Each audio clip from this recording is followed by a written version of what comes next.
Hey guys, today we're going to give you a really good full body fitness routine for our active adult population. You'll start with some kind of a warm up, maybe 3 to 5 minutes of an activity that just generally raises your heart rate. That could be a walk, that could be marching in place. Just get yourself moving. Don't go from sitting and ice cold into the program. All right, so after you get warmed up, we're going to start at the top and work our way down. Okay, you're going to stand with really good posture, not moving any other parts, and just tilt your head as far to one side as you can. Notice that I'm keeping my shoulders steady.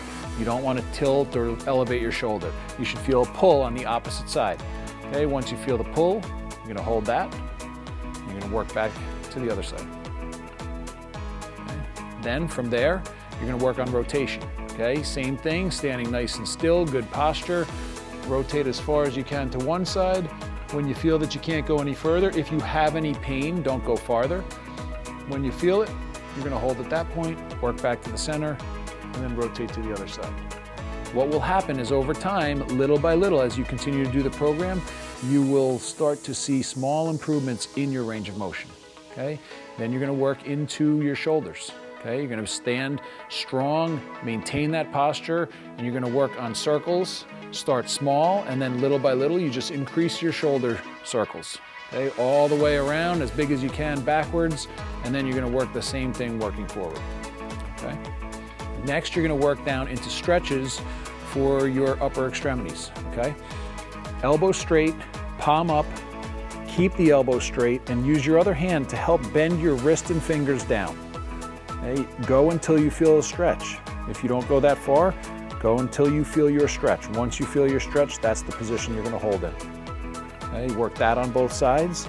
Then from there, you're going to work the other side, palm down, close your fingers into a light fist, not a strong grip, light fist, bend your wrist down and let your other hand assist. Don't hike your shoulder. Do keep your elbow locked. All right, now your arms are kind of warmed up and stretched out.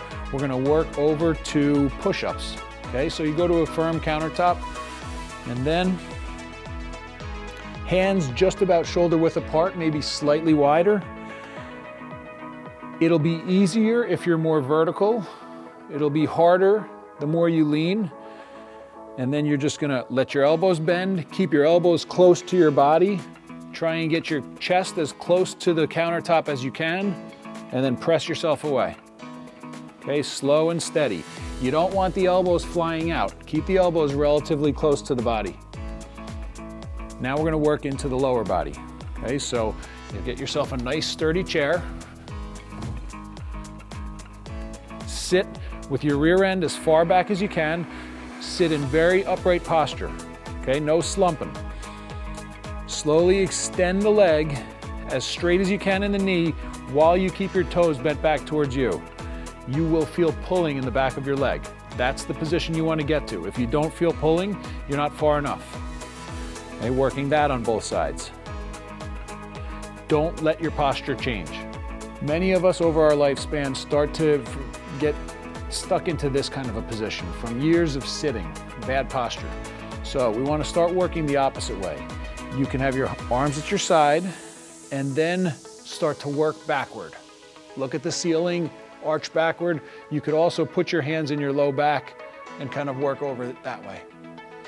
A more challenging move would be to put your arms overhead and work that way. And now, back to your sturdy chair. All you're going to do is work on sitting and standing, feet flat. Heels are where most of the weight should be when you go to stand up. Initially, you may need your hands to assist you. Let them help if you need that. The progression is no hands, up and down. And the final progression, if you're doing well with that, is just use the seat as a target. So you just barely touch and then come back up. Slow and steady. You always want your knees tracking in line with your feet. You don't want your knees to go inside, okay? So for an alternating lunge, you want something alongside you, just in case, just for balance. That could be a sturdy chair, or it could be a countertop. You're just going to take turns, take a step forward, lunge down, and then push back to where you started. Alternate. Make sure that the front foot stays flat. You don't want the front foot to let the heel pick up off the ground. Okay, so from the side, front foot flat, trying to keep the knee from going too far forward, and then push yourself back. So finally, we want to work on balance. With balance, you're going to find where you feel challenged. For some people, it may be challenging to just put your feet fully together and try and stand there. If that's easy, then you're going to progressively work to one foot in front of the other. Okay, when you have one foot in front of the other, that's going to be more challenging on your balance. If you're doing really well with that, then you can start to work in that position, turning your head while you balance with one foot in front of the other. And each foot should get its turn to be the front foot. Okay? If you're doing really well with that, then you could start working on single leg stance. For any of the balance challenges, be where you have something to put your hand on, but you ultimately need to master whatever level you're at without your hand in contact. That's when you're going to get your balance challenge. Practicing with my hand in contact is making me practice for using a walker or a cane.